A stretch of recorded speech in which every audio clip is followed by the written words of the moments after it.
La RDC a commémoré ce dimanche le 59e anniversaire de son accession à la souveraineté nationale et internationale. Le président de la République, Félix Tshisekedi, à l'occasion de son adresse à la nation, a fait état d'une réforme constitutionnelle inévitable dans certains secteurs du pays. Félix Tshisekedi s'engage à pacifier la RDC, surtout dans sa partie Est, longtemps en proie à l'insécurité.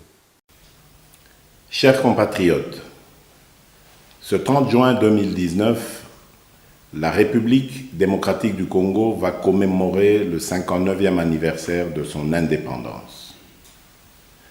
Dans des circonstances normales, nous nous serions réjouis, tous ensemble, en évoquant notamment les hauts faits des hommes et des femmes qui se sont sacrifiés pour que notre pays puisse accéder à la souveraineté nationale et internationale. 5 mois après mon accession à la magistrature suprême, je ne peux nier que notre pays fait encore face à des défis majeurs.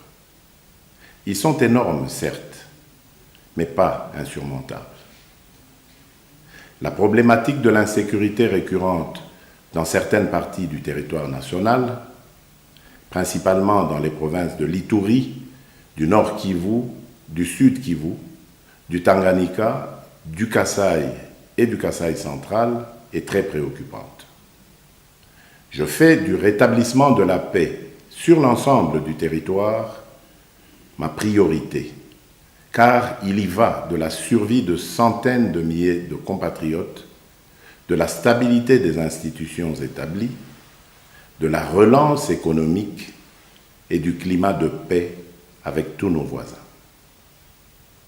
En attendant la mise en place imminente du gouvernement de la République, je n'ai pas croisé les bras. Chers compatriotes, mon propos d'aujourd'hui ne constitue pas un bilan à mi-parcours du chef de l'État. Cependant, il est de bon ton, après 5 mois à la tête du pays, que je vous dise ce qui revient à l'actif de mon administration.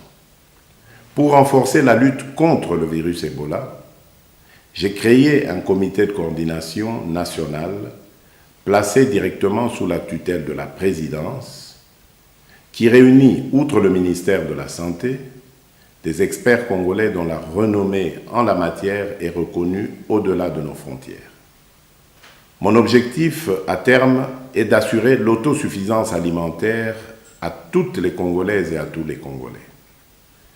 Pour ce qui est des volets politiques et des droits de l'homme, je me réjouis avec l'ensemble des Congolais que notre pays ait connu sa première alternance pacifique et historique à l'issue des élections du 30 décembre 2018. Je ne vous cacherai pas ma satisfaction d'avoir permis la concrétisation de la décrispation politique telle que stipulée dans l'accord de la Saint-Sylvestre. Si toutes les manifestations publiques qui se sont tenues jusqu'à ce jour n'ont connu aucun mort, aucune arrestation dans les rangs des manifestants, il est cependant déplorable de constater que ce sont des éléments de la police nationale qui se retrouvent agressés ou grièvement blessés. C'est le cas de la dernière manifestation organisée le 23 juin dernier à Kinshasa. Chers compatriotes, la lutte contre la corruption et pour la bonne administration de la justice sont des gages de bonne gouvernance. Sans une justice équitable, il est inutile de parler d'état de droit. La justice élève une nation, dit-on. Cette parole biblique doit nous inspirer dans notre quête d'une justice plus juste qui serait rendue par des juges intègres. Je prends l'engagement et réitère en tant que magistrat suprême mon vœu de nommer des hommes et des femmes intègres afin qu'ils redorent le blason terni de notre justice. Chers compatriotes, ce 30 juin est le premier que je célèbre avec vous en tant que chef de l'État.